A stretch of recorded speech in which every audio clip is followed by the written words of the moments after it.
Hey everyone, this video is going to be about the Bitcoin cycles and whether or not we're going to continue doing these pretty obvious cycles or not. So like basically the way crypto works, or at least the way Bitcoin works, is that we go in these cycles, right? We are currently in our fourth cycle. So let me just count out all the cycles in front of you right now. This is the first cycle. First time we went all the way up and found the bottom. Cycle one. Yes, both of these are what I consider to be cycle 2, and this is cycle 3, and now we are currently on cycle 4. So, but the concern that I hear, like Benjamin Cohen brought this up, and like other people too, is like, are we really going to be doing the same thing over and over and over again? Because, I don't want to sound cocky and like, knock on wood. But honestly, it's been really easy to make money in this market, right? It's like it's pretty obvious when to buy and when to sell. Is all you had to do is maybe look at a chart for about an hour, and then you'll get it instantly because it's so simple. And that's how you know it's so powerful, because it's so simple, and you can explain it in like two sentences.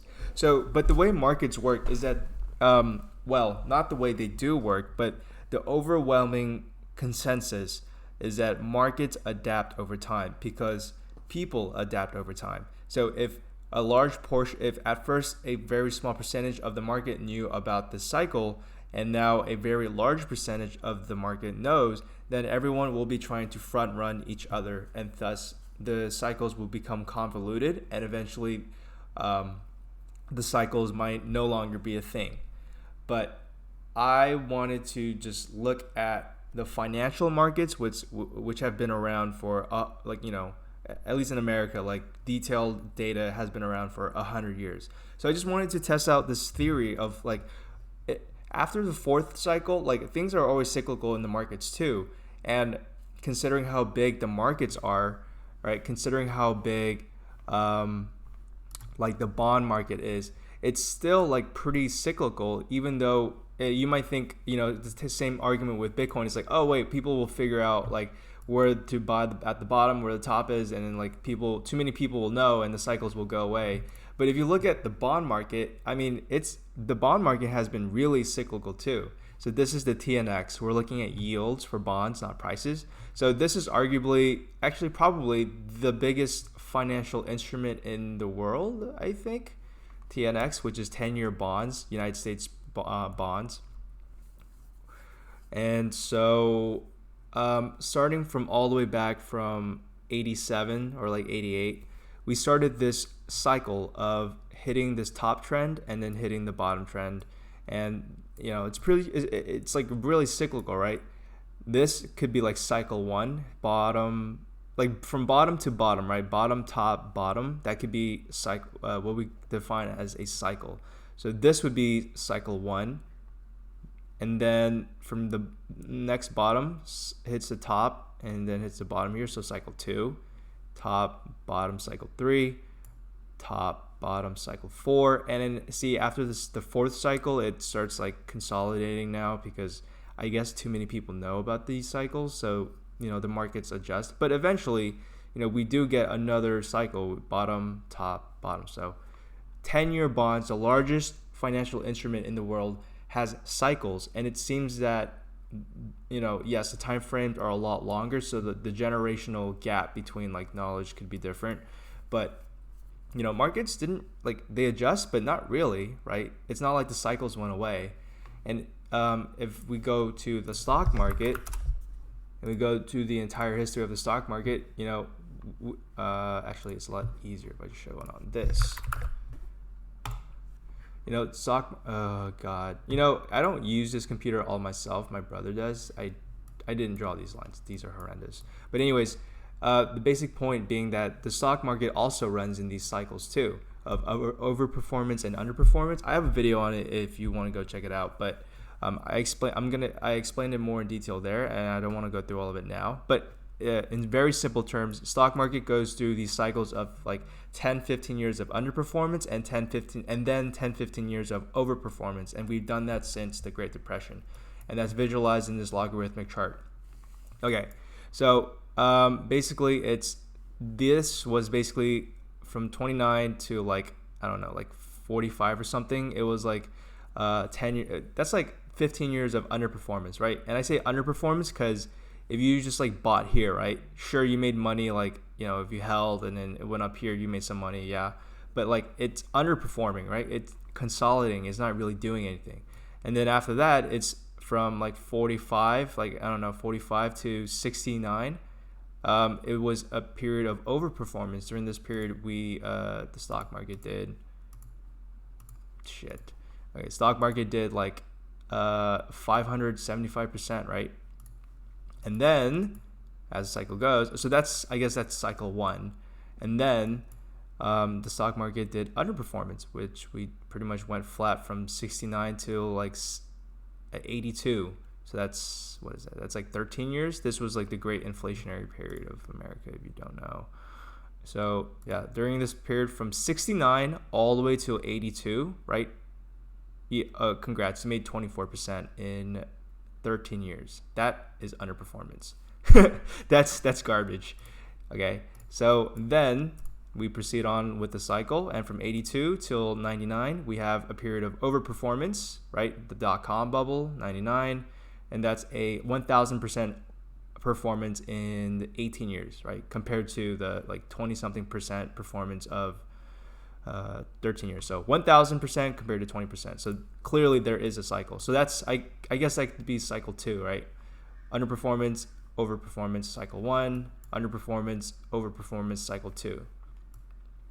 And then to go on to cycle three, underperformance, right? So pretty much if you bought from like here to January, like, yeah, sure, you would have made $44, but then it crashed. So it didn't really start making new highs until like 10 years later, right?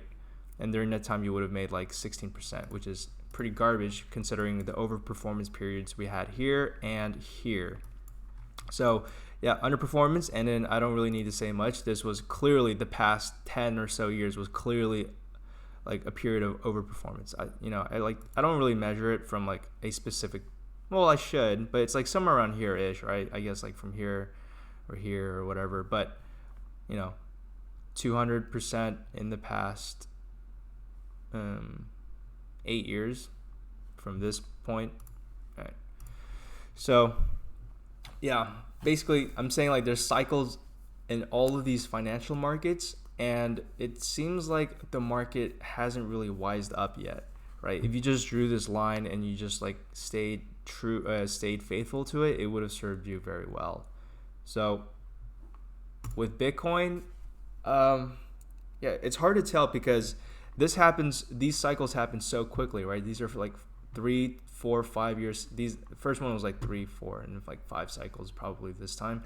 But then the stock market has been doing cycles that it's like per generation, right? It's generational. It's like over a long period of time. But like I wonder if that affects like these short, relatively short cycles, where like people who are still in the markets have been through all the cycles. Because like if you know about the cycles in 1962, right? You're probably not around to remember it around here. But it's like, well, people can learn. You could definitely tell someone, and like a lot of people will know. So it's just like, I don't know. It's a little odd, right? But does this suggest that like Bitcoin will always have these cycles and will always do these things like over and over and over again till like fucking like $1 million Bitcoin? I don't know. But I do think it's odd how like a lot of things are in their like fourth cycle. Well, I guess not the stock market. It's like 1, 2. We're on like on our third. But I just find it weird how like the bond market is on its like, well, yeah, never mind. You know what? Scratch that. Not a lot of things are in its fourth cycle. Yeah, bond market is in its like fifth. My so-called fifth artificial, like I just call it a fifth cycle, but it's like clearly like there's cycles on these things, right? Anyways, I was just curious, like I just wanted to know, like, dude, like there's no way it's that easy where you literally just wait for Bitcoin to hit the 200 moving average and then just sell at like when we hit like 10, or when you like 300 like 30 extra position. Like, it's not going to be so easy as time goes on. There's definitely going to be more and more fake outs, and there's definitely going to be more and more difficulty navigating through like the bottoms and the tops. But like in general, I think that we will continuously have these cycles as long as we have halvings. So yeah. Also, on a side note, I do think Ethereum is about to pop like crazy right now. Looking at the Ethereum and the Bitcoin valuations, right? It's trending up, like it's consolidating, right? And then the ADA to ETH, it's like, oh, it spiked up, it's probably gonna go lower. So like, yeah, I think ETH is gonna go crazy right now, but I'm not like a big trader. I'm just gonna change my allocation. So it's like, instead of allocating like 50% Bitcoin, 30% ADA, 20% ETH, I'll like switch ETH and ADA. So like 30% ETH and 20% ADA for now, because I do think it is time for it to go crazy. Yep. And so that's literally just what I wanted to talk about. I just wanted to say, like, yeah, I think the cycles are definitely going to change. There's no way they do the same thing literally, like, oh, where am I? Like, there's no way it's gonna do like the exact same thing every single time. And I don't know how long cycles last, but as we've seen from like the bond market, the largest market, cycles tend to persist, and cycles can be surprisingly consistent over the big scale. But like small things, yeah, probably not. So that's my video for today. I hope it was somewhat useful for you guys. In case if you wanted to know this chart, it's Bitcoin Zoronak. I use that sometimes because like even on like TradingView, you can't see the entire history of crypto because this is missing a cycle. See, it starts in 2012, and then 2012 is like over here, so you just missed out on seeing what all of this is. But yeah, I hope you guys enjoyed the video, and I'll see you guys next time. Bye.